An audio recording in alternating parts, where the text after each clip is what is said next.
passer la parole tout de suite à Nicolas Courtin, qui est doctorant en histoire au laboratoire CESMA de l'Université Paris 7 Diderot et qui est aussi le rédacteur en chef adjoint de la revue Afrique contemporaine. Comme il est arrivé en retard, je vais donc lui laisser, en le remerciant, je vais lui laisser le soin d'indiquer le titre de sa communication et je lui cède la parole. Merci Monsieur le Président. Je me souviens d'être arrivé en retard. Bonjour à tous. Je remercie les organisateurs de ce colloque sur les littératures mondiales et le numérique. Jérôme Véli, Didier Alexandre et Milad Lévy. Je les remercie pour cette invitation, sachant que je suis historien du fait militaire, du maintien de l'ordre, du renseignement, des institutions pénales dans leur ensemble et de la justice, police-prison à Madagascar, 19e, 20e. Mais par ailleurs, je suis rédacteur en chef adjoint de la revue Afrique contemporaine, qui est une revue scientifique pluridisciplinaire à comité de lecture. Et en 2011, nous avions publié un dossier sur l'Afrique dans la littérature, un continent en son miroir. Et j'avais donc participé à ce dossier au travers d'un article qui s'intitule toujours « L'affirmation de l'Afrique dans le champ littéraire mondial », et ce sera le titre de ma présentation. Et cet article, étant donné que je suis ni un spécialiste des lettres, ni un spécialiste de la littérature africaine, cet article, je l'avais écrit grâce à des entretiens que j'avais menés auprès de deux chercheurs, Jacques Poirier, professeur de littérature française à l'université de Bourgogne, et Abdoulaye Imourou, qui est docteur à l'université de Cergy-Pontoise. Voilà. Et donc, à travers ces entretiens, j'avais donc rédigé un article sur l'affirmation de l'Afrique dans le champ littéraire mondial.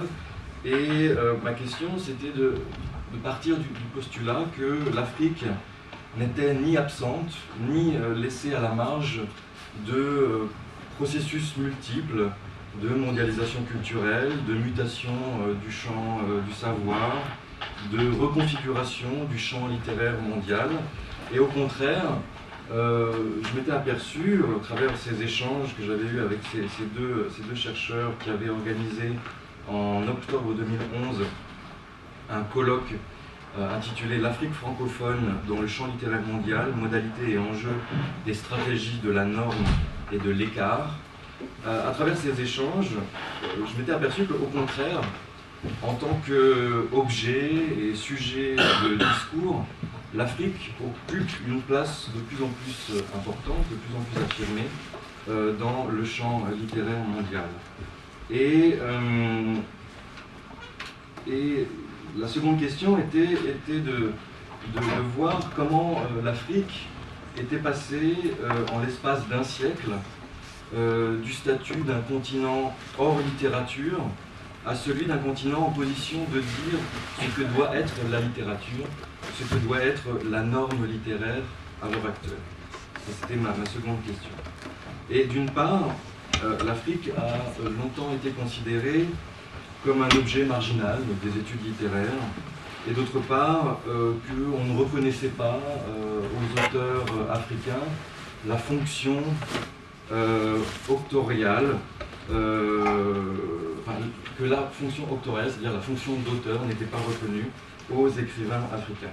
Et cette vision de l'Afrique hors de la littérature correspondait à un passé plus globalement, à un regard sur un passé colonial d'une Afrique hors du monde, hors de la littérature, hors de l'histoire, à une Afrique sous domination coloniale.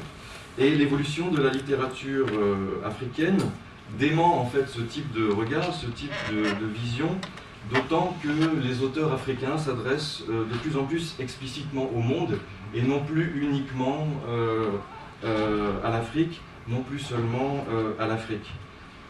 Longtemps, la littérature africaine a été marquée par l'engagement politique, par les mouvements de la négritude qui avaient une dimension littéraire et poétique, et que que la littérature africaine semblait opérer une mutation radicale, et que des auteurs nés après les indépendances revendiquaient dans leurs travaux, dans leurs récits, dans leurs écrits, l'universalité d'un art littéraire qui ne dit plus seulement l'Afrique, mais également le monde. Et quelque part, l'une de ces manifestations de changement de paradigme a été, disons, la publication d'un manifeste littéraire intitulé « Pour une littérature monde » en français, rédigé et signé par 44 auteurs, publié dans le journal Le Monde le 16 mars 2016. Et ce manifeste pour une littérature monde en français avait été signé par des grands noms de la littérature dite africaine, de langue française, Kofi Kwaolé, Alain Mabankou, Nimrod ou encore Abdourahmane Ouaberi.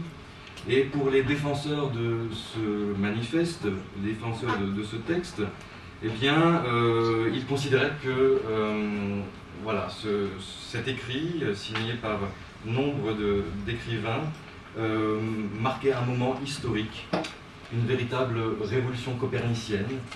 Je cite, c'est eux qui utilisent le terme, une révolution copernicienne dans le champ littéraire mondial, une révolution dont atteste le fait que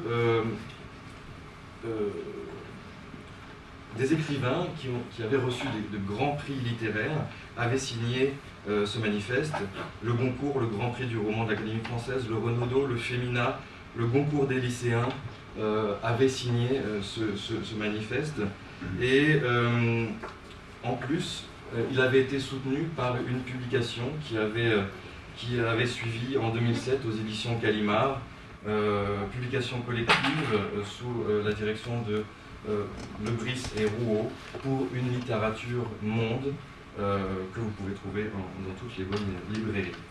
Et s'appuyant sur ce capital littéraire que représentent ces prix, il ne faut pas oublier l'importance des prix littéraires, eh bien, ça a apporté une véritable notoriété à ce manifeste et pour la cause des tenants de la littérature monde. Et en fait, ce qu'ils remettaient en cause dans leur manifeste, c'était eh bien, cette hiérarchisation implicite entre une littérature française et une littérature dite francophone. Il récusait la vision traditionnelle de cette littérature française dictée par Paris, qui représentait et qui représente peut-être encore aujourd'hui la norme, tandis que la seconde, la littérature francophone, était reléguée à la périphérie, comme une littérature mineure. Et en fait, on était dans un vieux combat entre ces deux formes de littérature. Et il souhaitait eh bien, inverser les termes de ce débat, de ce combat. Et cette fois-ci, il présentait la littérature française comme d'un intérêt moindre, et il demandait à cette littérature française de prouver qu'elle pouvait mériter d'intégrer la littérature monde, élevée comme une nouvelle norme littéraire. Et les tenants de cette littérature monde appelaient à sortir d'une vision trop franco-centrée ou ethnocentrée, à une vision néocoloniale du champ littéraire. Et en fait, il revendiquait véritablement la consécration des périphéries sur la métropole. Et l'ancienne classification de littérature francophone n'était plus. Il mettait en exergue cette littérature de langue française de par le monde. Et donc ce grand basculement montrait bien que de nouvelles perspectives s'ouvraient, que l'Afrique s'affirmait en imposant de nouvelles règles littéraires, à la norme occidentale et parisienne, qui était auparavant hégémonique. Nouvelle manière de voir la littérature africaine également dans le champ littéraire, émancipée du dogme franco-français ou français.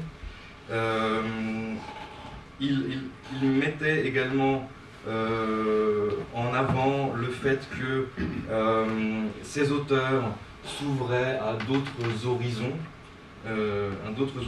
littéraires, d'autres formes de narration, d'autres formes de récits, d'autres objets également d'écriture. Et il mettait en avant le fait que la littérature monde, ou ces littératures, seraient plus colorées, entre guillemets, plus métissées, qu'elles mêleraient davantage les cultures de l'ensemble des continents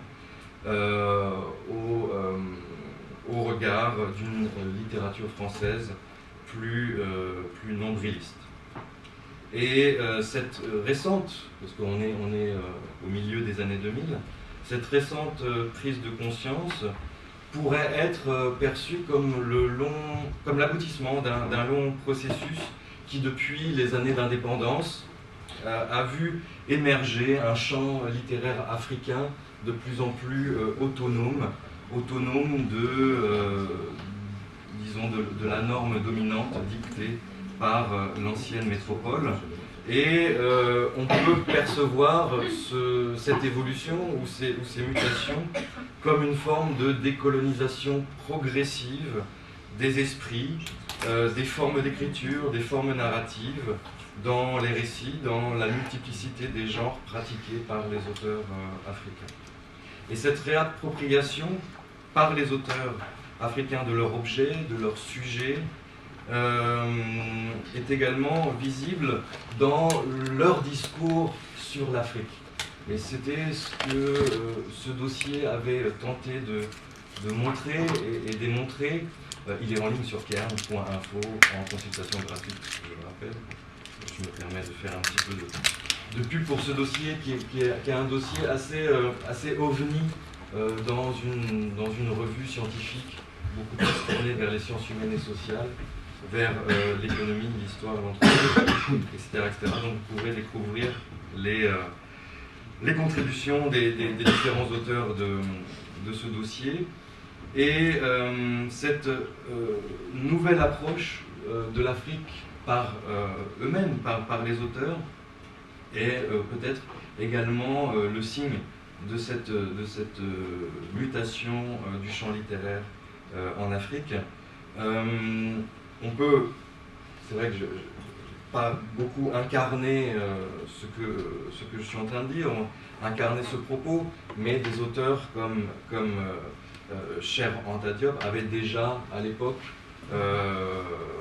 s'étaient déjà réapproprié l'Afrique et avaient déjà produit, au-delà d'une catégorisation littéraire de type littérature négro-africaine, Cher Anta Diop par exemple, était déjà sorti de cette domination post-coloniale du champ littéraire. Et donc on est dans une forme d'autonomisation, ce sera mon dernier point, autonomisation des littératures africaines par rapport à des référents culturels anciennement dominants, à des référents culturels importés. Et cette autonomisation, elle se lie à travers des stratégies éditoriales des auteurs qui n'hésitent plus à solliciter des éditeurs étrangers et non plus uniquement français ou de langue française, solliciter des éditeurs afin d'échapper à un contexte régional, à un contexte continental africain, où le champ de l'édition également est un champ très précarisé, en tout cas en ce qui concerne l'Afrique dite francophone. On pourrait discuter des cas des maisons d'édition en Afrique du Sud, au Kenya ou au Nigeria, où la situation est vraiment différente des cas sénégalais, maliens, ivoiriens ou camerounais. Et c'est cette accessibilité ou cette volonté d'accessibilité des auteurs africains à des maisons d'édition étrangères leur permet d'accéder finalement à une renommée internationale.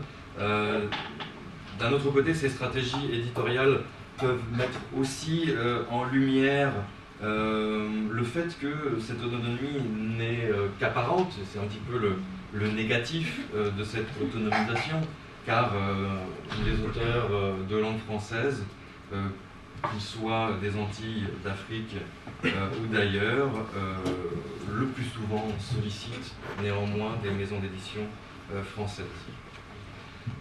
Ils dépendent encore largement des circuits de l'édition, des circuits de commercialisation français, tout comme des circuits de récompense, c'est-à-dire des prix littéraires. On pourrait également poursuivre sur cette question, comme je le disais au début de mon intervention. Et quelque part, malgré ce basculement, malgré ces mutations, on pourrait finalement se dire, est-ce que la place de l'Afrique a réellement changé? Est-ce que la place des auteurs africains de langue française a véritablement changé?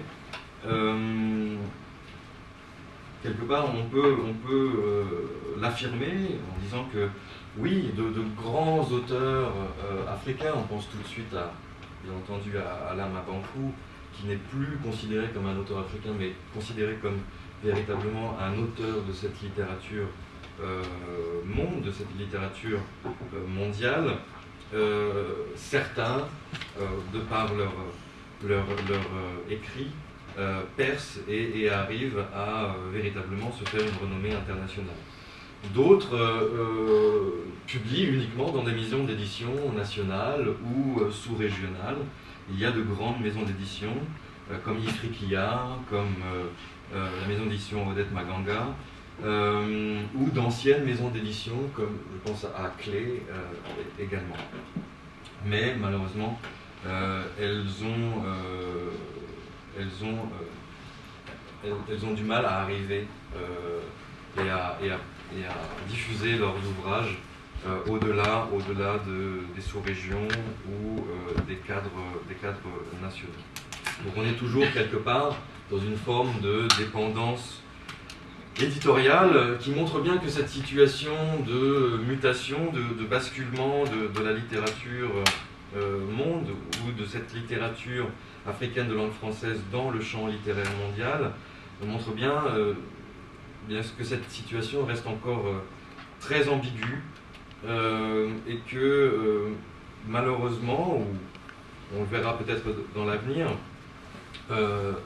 que eh bien, ce n'est pas si simple et que presque 10 ans après ce manifeste pour une littérature monde, eh bien, la situation n'a pas forcément énormément changé.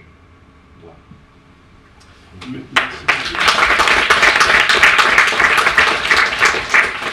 Je vous remercie d'avoir rappelé, à partir d'une histoire qui est une histoire récente, puisqu'elle a 10 ans, la situation qui est celle de la littérature de l'Afrique noire francophone contemporaine, confrontée à l'idée de la mondialisation. Et je vous salue de l'avoir fait parce que vous avez rappelé, d'une part, que c'est un débat qui est africain, mais c'est d'abord franco-français, que c'est très centralisé cette affaire, c'est même très parisien, et c'est bien de l'avoir rappelé. Et d'autre part, d'avoir rappelé combien derrière l'ensemble de ces discours se dégage toujours un certain nombre d'idéologies consacrées à la littérature. Le nouveau, c'est toujours très bien le nouveau, nouvelle norme, nouvelle règle. Alors, est-ce qu'il y a de nouveau là-dedans? Ça, c'est toujours un vrai débat. Et enfin, je pense que vous avez bien fait d'interroger ce discours autour de la mondialisation, qui en fait est un discours qui est totalement ancien. Si on se reporte à l'histoire de la littérature africaine telle qu'elle a eu lieu, telle qu'elle a eu cours à la fin du XVIIe siècle, moi je pense que je vous sais gré de l'avoir appelé. Et en vous écoutant, j'étais en train de penser à ce que disait tout à l'heure Anne Steiner, je ne sais pas si elle est partie déjà. Au cours de son propos, elle a évoqué l'idée que Amazon était un éditeur, entre guillemets, qui, pour les pays anglais, s'intéressait beaucoup aux littératures de langue anglaise. Et elle n'a pas utilisé le mot Commonwealth, mais c'est comment j'ai entendu en fait dans son propos. Et je pense qu'on peut faire la relation entre ce qu'elle a dit et ce que vous venez d'expliquer tout à l'heure, à partir d'un exemple qui me paraît être un exemple à rappeler et qu'aurait pu citer Anne Steiner, c'est l'exemple de la maison d'édition Heinemann, qui est une maison d'édition anglaise qui en fait a essaimé partout dans le Commonwealth, c'est-à-dire en créant non pas des antennes, mais des maisons d'édition.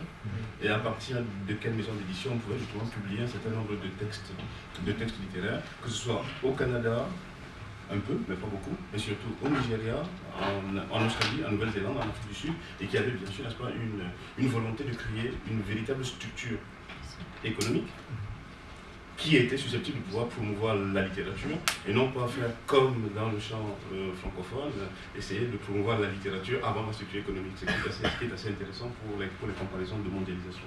Et je n'en voudrais pour preuve que le fait qu'au fond ce n'est quand même pas nouveau, le fait que les littératures africaines arrivent à Paris, c'est le fait que Gallimard ait publié à la fin des années 50 un ouvrage d'un écrivain qui était un écrivain nigérian, c'est Amos Tutuola, qui avait publié en anglais de Penguin Jonker et qui a été traduit par Raymond Queneau, c'est l'ivrogne dans la brousse.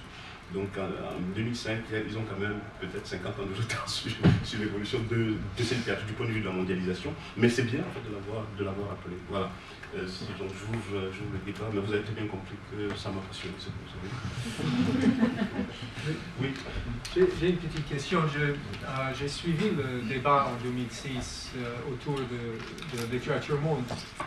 Et je me demandais si le problème n'est pas dans le mot francophone. Et il y a quoi, 20 ans, 30 ans, c'était un terme qui avait une grande utilité pour distinguer une littérature qui montait, qui avait un caractère un peu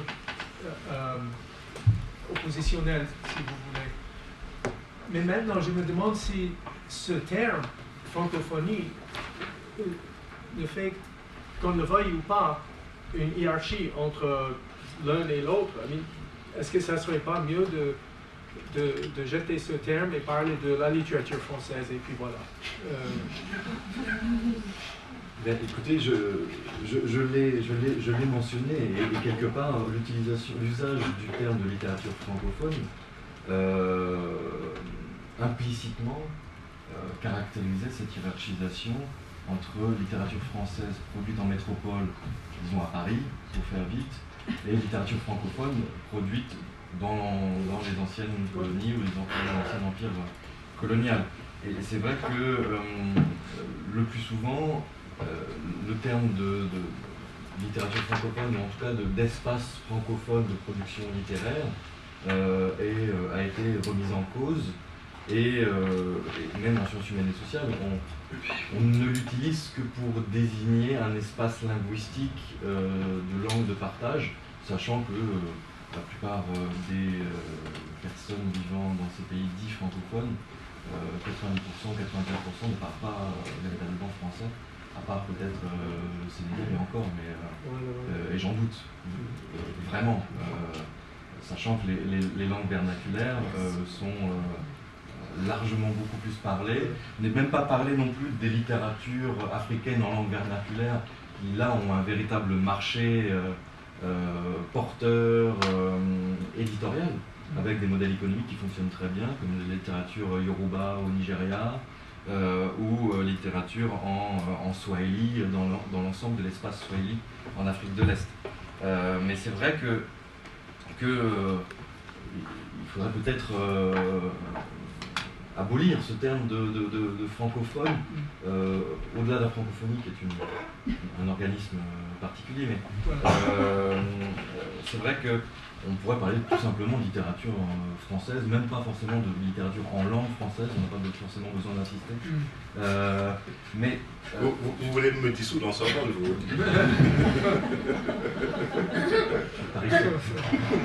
Justement. Et par rapport au modèle économique éditorial, je suis tout à fait d'accord avec vous.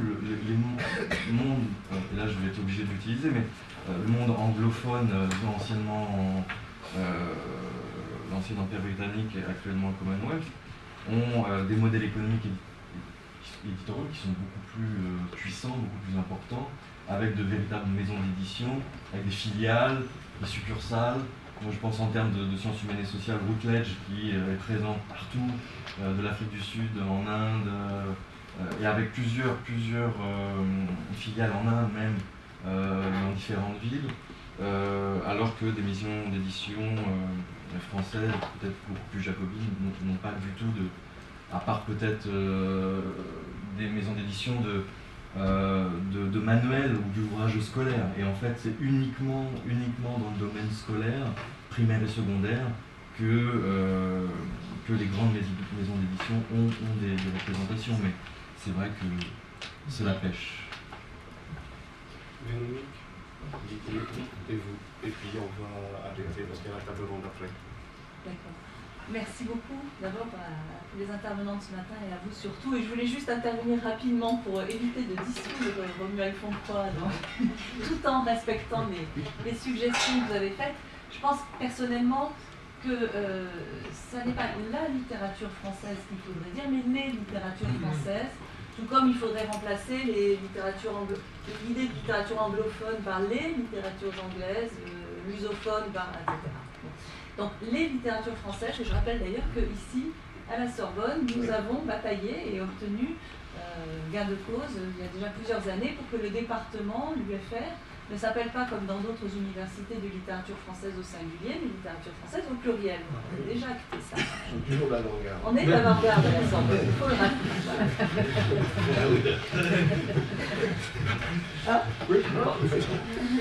Donc, ça me paraît véritablement important, parce que je pense que justement l'un des enjeux de ce colloque était de réfléchir sur le singulier et le pluriel. La littérature mondiale, les littératures mondiales, la littérature française, les littératures françaises, la littérature de langue espagnole ou les littératures de langue espagnole, etc. C'est le véritable enjeu en fait, qui est derrière tout ce dont vous avez parlé ces jours-ci. Merci. Merci. Je veux dire que Ken Seigneury était encore plus provocateur que nous. Merci beaucoup. Plus sérieusement, je vais revenir sur la question de l'édition. Parce qu'en fait, il n'y a pas que l'édition qui est en jeu dans ces questions de mondialisation, à mon avis, il y a aussi les questions de diffusion. Nous nous intéressons beaucoup trop peu aux diffuseurs, des maisons d'édition qui, en fait, ce sont eux qui se font les plus grands bénéfices, les diffuseurs. Et d'ailleurs, l'enjeu pour une maison d'édition, en général, c'est d'acquérir une indépendance de diffusion, en particulier, par exemple, dans le champ économique français. Alors, je vais prendre un autre exemple, qui nous concerne tous d'ailleurs, qui est un exemple de littérature savante. Actuellement, en fait, il y a une concentration à l'échelle de l'Europe de la diffusion des revues. Avec une concentration sur une seule maison, ce qui fait que, en fait, le prix des revues a explosé, et que cela a pour conséquence que des grandes bibliothèques, en particulier la bibliothèque de la Sorbonne, a dû renoncer à un certain nombre de ses abonnements historiques parce qu'elle ne peut plus les payer. Donc il faut aussi voir que les effets de concentration, de diffusion, ont des effets pas seulement sur l'édition, mais si une revue ne peut plus être distribuée, on voit très bien que la revue savante n'existe plus. Donc il y a des effets, non pas de mondialisation, mais véritablement de globalisation économique, qui sont particulièrement pervers. Et là, justement, à mon avis, il y a un champ d'études important, parce que c'est pas seulement évidemment des enjeux disciplinaires, mais au-delà, il y a des enjeux aussi éditoriaux, évidemment, et aussi des diffusions pour nous de savoir, mais aussi de littérature, dans tous les sens du terme, évidemment. Je pense par exemple à l'intervention d'Anne Ferrer dans la première journée du colloque, qui montrait bien quels étaient les enjeux aussi de notre propre écriture savante, en fait, et de sa diffusion dans la littérature mondiale. Précisément, je pense que c'est un élément important auquel il faut songer. C'est pas seulement une question d'édition. Amazon, d'ailleurs, on peut le penser aussi comme un diffuseur, en fait, quelque part, avec des effets, évidemment, de globalisation considérables. Dommage que Heinz Werner soit parti, parce que j'ai beaucoup apprécié évidemment ce qu'il a fait, comme les deux autres interventions sur notre journée. Une dernière intervention, oui, c'est à vous. Oui. Merci beaucoup pour votre intervention, pour les autres. C'est juste un constat, c'est que vous allez en librairie, quel que soit même au divan, à la FNAC encore plus, vous allez acheter un livre écrit par un Français avec un nom à consonance étrangère, africaine, d'ancienne colonie. Donc le livre est écrit directement en français, il est publié par un éditeur français, parisien, et vous allez le trouver dans un rayon qui dit que c'est une littérature soit Maghreb-Orient, soit africaine, soit... Ce n'est pas une traduction, c'est vraiment écrit directement dans le texte. Voilà. Et dans une librairie comme une librairie importante comme le Divan, vous regardez votre ticket de caisse. Si vous avez acheté, par exemple, je cite ça parce que je l'ai vécu, Paul Smaïn, avec un prénom en plus local, c'est le pseudonyme, tout le monde le sait maintenant. Vous allez trouver au ticket de caisse, sur le ticket de caisse, vous allez lire littérature étrangère. Alors c'est un livre écrit directement en français, publié en France dans une... voilà. Donc moi je pense que c'est une faute d'inattention de la part des distributeurs, c'est une ironie que je fais, ou alors c'est carrément politique, pour que l'écriture reste l'écriture de la littérature francophone comme on l'entend avant le manifeste et même aujourd'hui, restera toujours une écriture coloniale, néocoloniale, on va dire. Écrit, ça sera toujours, comme si c'était écrit avant les indépendances. Je pense, je ne sais pas ce que vous en pensez. Pardon ? C'est une idée. Je retire l'idée. Bon, décoloniser les caisses enregistreuses. Je pense que c'est pas mal comme idée. C'est pas sous-donné. Parce que ce n'est peut-être pas simplement lié à la littérature dite francophone, cette affaire. Écoutez, merci. Je veux remercier tous les intervenants de cette matinée.